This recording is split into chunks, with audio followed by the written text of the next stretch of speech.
Hello, everyone. I'm Wayne Gdovic, the Superintendent of the South Park School District. We hope you are having a safe and enjoyable summer. We wanted to provide you with another brief video update on our planning for the 2020-21 school year. On Thursday afternoon, we received additional guidance from the Pennsylvania Department of Health and the Pennsylvania Department of Education. A link to the state guidance has been emailed to all families. The district's core pandemic response team is reviewing this guidance and determining the changes which need to be made to the recommendations made by the pandemic response subcommittees. The district's health and safety plan will be presented and approved by the Board of Directors the week of July 27th. When a meeting date and time have been selected, families will be notified. Due to current restrictions on indoor gatherings in Pennsylvania, the meeting will be held virtually. One key aspect to keep in mind is that when a plan is approved by the Board of Directors, that does not mean the plan is finalized. We expect to make regular modifications to that plan as new information and guidelines are released up to the start of school and throughout the school year. We want to provide a brief overview of our instructional vision for the 2020-21 school year. As of today, we intend to offer South Park families 2 educational options for the 2020-21 school year. Prior to the start of the school year, families will be able to select an in-person instructional track. The delivery of instruction in this track would be determined based on the current phase of reopening in Pennsylvania, green, yellow, or red, the current dynamics of the coronavirus pandemic in our community and our region, and/or the ability of our district to meet the guidance released by the state this week. At the start of the school year, or at any point during the school year, students enrolled in the in-person instructional track could experience in-person learning 5 days a week in South Park classrooms with health and safety protocols in place and mitigation efforts implemented.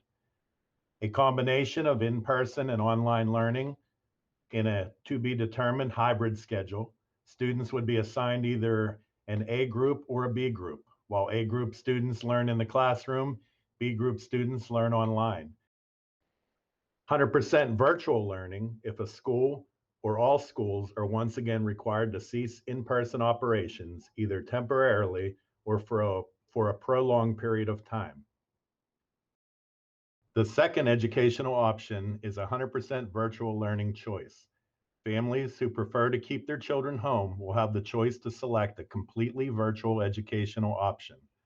While details about what this virtual learning option will look like for students in each of our school buildings are being developed, it is important to know that 100% virtual learning option in the 2020-21 school year will not resemble the remote learning our students participated in during the spring of 2020.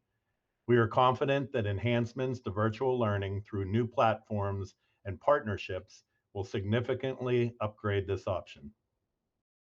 A complete educational plan describing these 2 options in greater detail will be shared with families later this month. You will then be asked to select one of those 2 options for your child. The educational plan will detail the selection process and the options to switch into or out of either of the options at certain points in the school year. We are sharing this preliminary information with you now because we are getting many questions about whether there will be a completely virtual option for the 2020-21 school year. The answer is yes.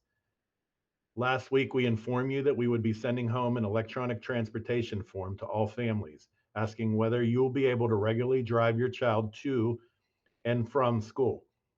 Our transportation department has completed the form. However, we are temporarily delaying the release of the form. We now intend to send that out early next week. We know that the school year is on all of your minds right now, and the uncertainty surrounding the pandemic is likely causing stress for many families. It is hard to forecast the changes that will happen in our community and region this fall.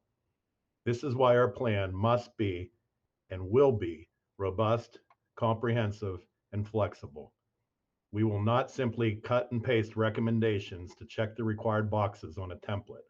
Our plan must be thoughtful and thorough and must account for the concerns shared with us in our surveys, meetings, and conversations. Over the next 2 weeks, as we introduce you to our plan, outline our options, and ask for your help, We hope you will see our commitment to ensuring our students learn, thrive, and grow in educational environments that prioritize their health and safety and the health and safety of all of our staff and community.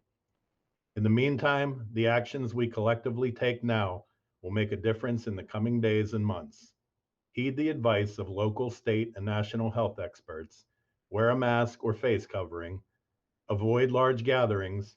Monitor your health and stay home when you're not feeling well. It will take all of us working together to move forward. Thank you for watching and have a great weekend.